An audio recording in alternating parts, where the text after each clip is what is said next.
안녕하세요, 여러분. 오늘은 한 분의 가슴 아픈 이야기를 들려드리려고 합니다. 혹시 여러분 중에도 비슷한 경험이 있으신 분들이 계실 겁니다. 아니면 주변에서 이런 일들을 목격하신 적이 있으실 거예요. 오늘의 주인공은 올해 68이 된 박순자 씨입니다. 지금은 혼자 작은 분식집을 운영하며 당당하게 살아가고 계시지만 불과 10년 전만 해도 그분의 인생은 말 그대로 지옥이었습니다.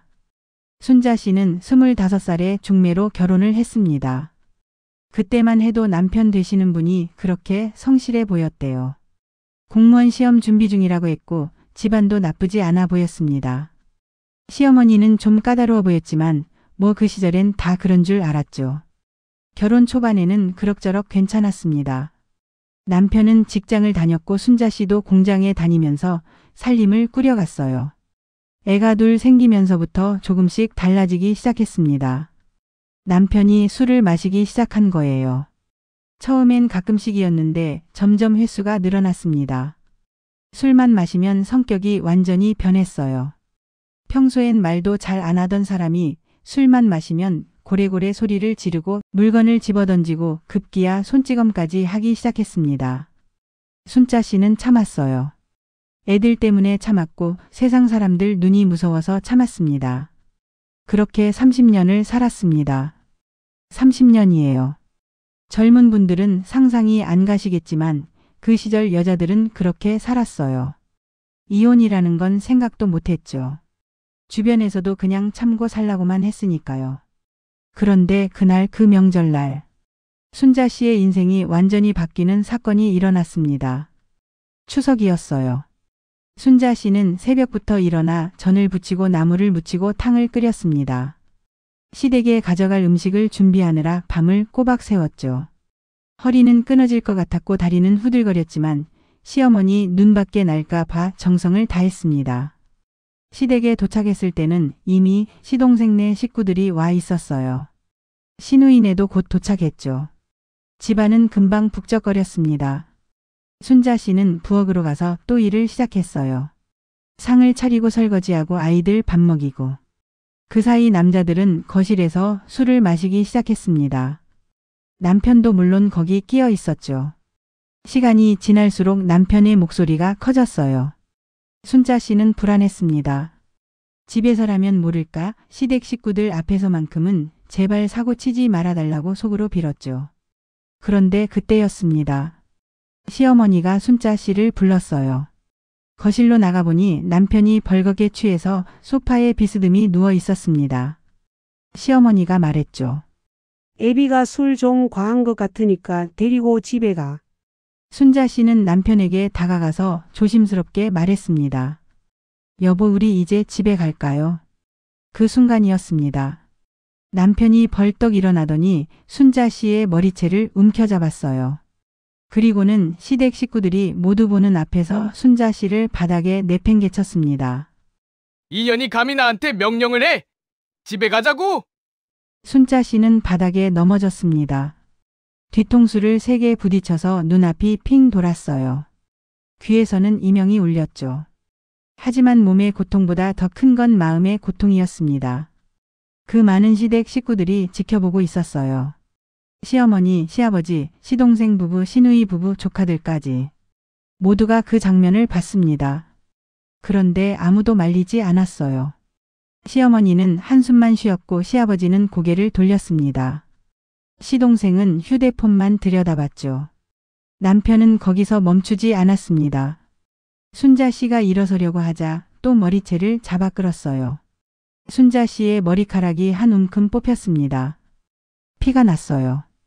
당신 때문에 내 인생이 이 모양이야! 당신만 없었으면 나도 뭐라도 됐을 거야! 남편은 고함을 지르며 순자 씨를 발로 찼습니다. 배를, 허리를, 팔을 무차별적으로 찼어요. 순자 씨는 몸을 웅크린 채 맞았습니다. 반항할 생각도 못했죠. 그저 빨리 끝나기만을 바랐습니다. 그때 큰아들이 달려왔어요. 당시 28이었던 아들이 아버지에게 달려들어 떼어놓았습니다. 아버지, 정신 차리세요. 남편은 이번엔 아들에게 주먹을 휘둘렀어요. 아들의 입술이 터졌습니다. 피가 흘렀죠. 그 모습을 본 순자 씨는 정신이 번쩍 들었습니다. 아, 이제 끝이구나. 더는 못 참겠구나. 아들까지 이렇게 다치게 할 수는 없구나. 순자 씨는 그날로 집을 나왔습니다. 아들이 억지로 엄마를 데리고 나온 거예요. 병원에 가서 진단서를 받았습니다. 전치 3주.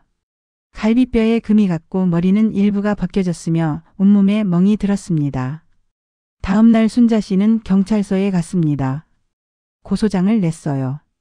30년 만에 처음으로 남편에게 맞선 거죠. 그리고 변호사를 찾아가 이혼 상담을 받았습니다.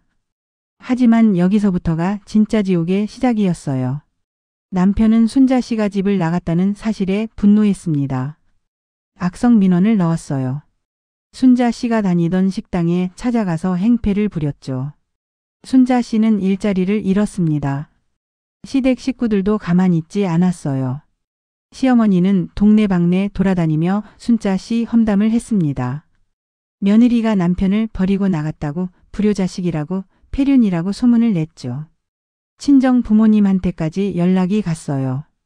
시어머니가 전화해서 딸을 잘못 키웠다고 가정을 파탄낸 죄인이라고 욕을 퍼부었습니다. 연로하신 부모님은 그 충격으로 병이 나셨어요. 순자 씨의 둘째 딸은 아버지 편을 들었습니다. 엄마가 아버지를 고소한 게 너무 창피하다고 세상에 얼굴을 들고 다닐 수가 없다고 울면서 전화했어요. 그리고는 연락을 끊어버렸습니다. 이혼 재판은 1년 넘게 이어졌어요.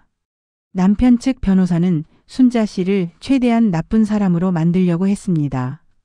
집안일을 제대로 안 했다고, 남편을 무시했다고, 시댁을 박대했다고 온갖 거짓말을 늘어놨죠. 재판 과정에서 순자 씨는 정신적으로 완전히 무너졌습니다. 우울증이 왔어요. 불면증도 생겼죠. 밤마다 악몽을 꿨습니다. 머리채가 잡히는 꿈, 맞는 꿈, 쫓기는 꿈. 결국 이혼은 성립됐습니다.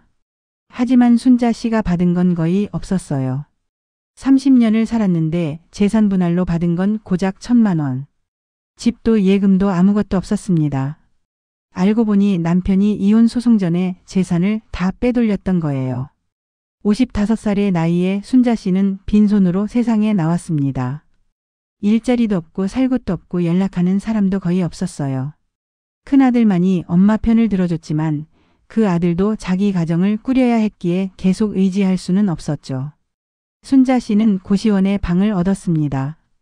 2평도 안 되는 좁은 방. 창문도 없는 그 방에서 순자 씨는 매일 울었어요. 내가 뭘 잘못한 걸까? 그냥 참고 살 걸 그랬나? 왜 나는 이렇게 살아야 하나? 친구들도 하나둘 떠나갔습니다. 이혼했다는 소문이 나자 만나주지 않았어요. 교회도 나가기 힘들었습니다.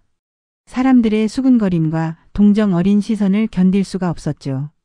경제적으로도 힘들었어요. 50 중반의 나이에 할 수 있는 일이 많지 않았습니다. 식당에서 설거지도 해보고 청소 일도 해봤어요. 하루 종일 일해도 버는 돈은 얼마 되지 않았습니다. 건강도 나빠졌어요. 30년간 맞고 살았던 후유증이 나타나기 시작했습니다. 허리 디스크에 무릎 관절염에 손목 터널 증후군까지. 몸 성한 데가 없었죠. 병원비를 낼 돈도 없어서 그냥 참고 살았습니다. 가장 힘든 건 외로움이었어요. 밤이 되면 고시원 방에 혼자 앉아서 천장만 바라봤습니다. 이렇게 죽는 건 아닌가 싶었어요. 자살을 생각한 적도 있었습니다. 한강에 가서 물을 바라본 적도 있었죠. 그런데 그날 한강에 갔을 때였어요. 달이 난간에 기대서 물을 보고 있는데 옆에서 누군가 말을 걸었습니다. 아줌마 괜찮으세요? 돌아보니 젊은 여자였어요.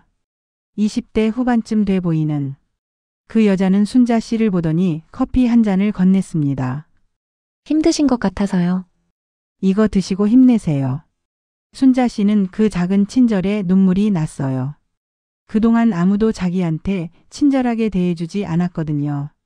그 여자와 이런저런 이야기를 나눴습니다. 자기 사연도 조금 털어놨죠. 그 여자가 말했어요. 아줌마 인생은 아직 안 끝났어요. 50대면 이제 시작이에요. 제 할머니도 50 넘어서 새로 시작하셨는데 지금 너무 행복하게 사세요. 그 말 한마디가 순자 씨의 마음을 움직였습니다. 그래, 아직 안 끝났어. 나도 뭔가 해볼 수 있어. 순자 씨는 작은 목표를 세웠어요. 일단 돈을 모으자. 일단 내 가게를 갖자.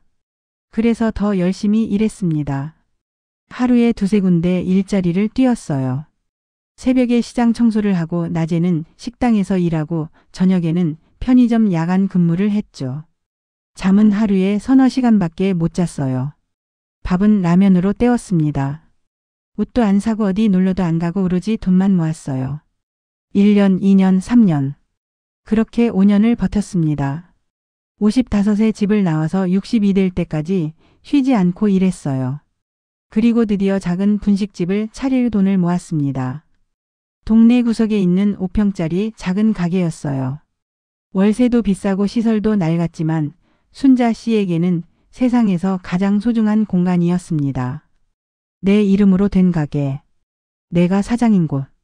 처음에는 손님이 없었어요. 하루 종일 앉아 있어도 한두 명밖에 안 왔죠. 적자가 계속됐습니다. 하지만 순자 씨는 포기하지 않았어요. 정성껏 음식을 만들고 가게를 깨끗이 청소하고 손님들에게 친절히 대했습니다. 입소문이 나기 시작했어요. 순자네 분식집 떡볶이가 맛있다고, 김밥이 정말 맛있다고. 손님이 조금씩 늘어났습니다. 단골도 생겼죠. 그러면서 순자 씨의 마음도 조금씩 회복됐어요. 가게에서 일하면서 사람들과 이야기하고 웃고 살아가는 재미를 느꼈습니다. 자기 손으로 번 돈으로 밥을 먹고 자기가 원하는 걸 사고 아무한테도 눈치 안 보고 사는 게 이렇게 좋은지 처음 알았어요. 60이 넘어서야 처음으로 자기 인생을 사는 거였죠. 물론 여전히 힘들 때도 있었어요.